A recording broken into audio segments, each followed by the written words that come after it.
professor Snuip stoot van de beste boot. Hey, de maai die snoren snut, wat vindt er nou weer uit? De bisten haar boord is stikken. En nou zal de professor in de stad een nieuwe wetterslang keepje. Er is merk en daarom wil Vetje wel graag mij. Wat wil ik graag dat drinkje. 8 goenen kost het. Nou, dat had ik nog wel. Ze jouwt de man het tientje. Ze krijgt 2 goenen weerom en docht alles weer weerom in de beurs. Zo nou en dan schucht ze naar het drinkje onder haar poortje. Wat lijkt dat deftig. Wacht, ze is een lekkere lollieskeepje van de orenbisten van de bistenboord. Vetje ziet het kremke maar snoppersgoed. En de professor? Die zit bij een kreeg met alle jaar oude rommel. Er lezen bulten schroevendraaiers, spiekers, potten en pannen, zegen, onderdelen van wasmachines en broektemotors. Dit ligt erop. Je moet ik professor Snoort, de knapste uitvinder van Friesland, maar eens even goed in omgraaien. Zit vast wel een wetterslangen bij. De professor gaat op een knibbels lezen. Zij kinderen alles volle beter zien. Spiekers hoeder je hoort net. En schroevendraaiers en zegen ook net. In een hoekje, in een houten kistje, zit een oude motor. De professor beschut het ding eens goed.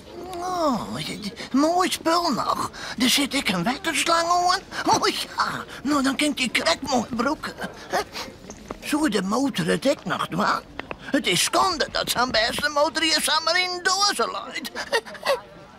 De professor zet de bril wat beter op zijn neus. Hij zit omheen. Maar geen een shirt naar de professor. Dan gaat er aan het werk.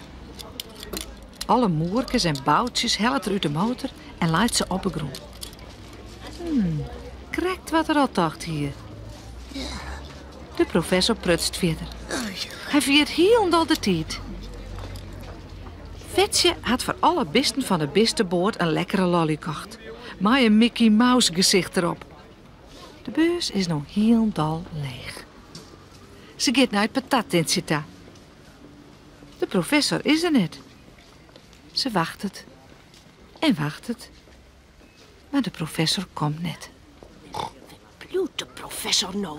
Het is al lang tijd. Nou, ik denk dat ik maar even bij alle crèmekes langs ga. Misschien vind ik hem dan. Ik bloed je net de hele dijst in.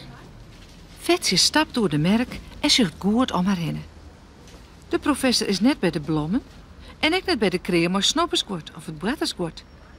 En het bij het cheeseboerke en de lapkeskeerman. Vetje zucht het. Nou, dikke mij. Als met ze alleen waarom naar de bistenboord. In een wil ze steen. Is dat net de professor? Daar? In het hoekje? Tussen al die oude rommel? Maar wat doet er daar? Joho, professor. Oh, ja. Ik wacht je al een uren. Heb je al een wetterslangen voor de motor van de bistenboord? Ja, die zit aan deze motor. Wat een mooie motor net, Vetje. Ik had ding haast wegleren. Even dit schroefje nog vast zetten. Ja. Professor, wij hoegen hier en dan net een motor. Wij moeten alleen maar een wetterslangen hebben. Hoe? Kom bij, professor. Ik wil waarom naar de bistenboord. De orenbisten wacht je op u. Ho. Nog even wachten, Vetje. Ik kom zo. Ik wil eens even zien dat de motor het ek docht. Vetje gaat een heel eind achteruit en slacht de poortjes van de eren. Als de professor aan het prutsen is, dan gaat het vast weer mal. Professor Snoort jouwt een slinger aan de motor. Het ding bromt eventjes en slacht dan weer op. Wacht eens even. Idee. Er moet wat uitvinden, spoor hoor. Dat helpt altijd. De professor helpt het flesje maar uit van de spoeier uit de jas en struit wat over de motor. Dan docht de motor weer om. Het ding begint te rennen. Heel mooi te rennen. Prachtig. De merkheerman komt er ook bij. Wat een knappe uitvinder had er joord bij zijn crème. Nou, geweldig net. Even voorstellen, ik ben de knapste uitvinder van Friesland, professor Snoort. Oh, als dit maar goed komt. De motor begint te puffen en te blazen. Er komt heel diep meer wien uit de motor. De potten en pannen rollen door de diep. De lapjes van de lapjeskeer gaan vleien de lucht in. De jurken van de keervrouw waaien van de stokjes. En de zuurtjes gaan als ruimtripjes de lucht in. Het is één grote troep op een merk.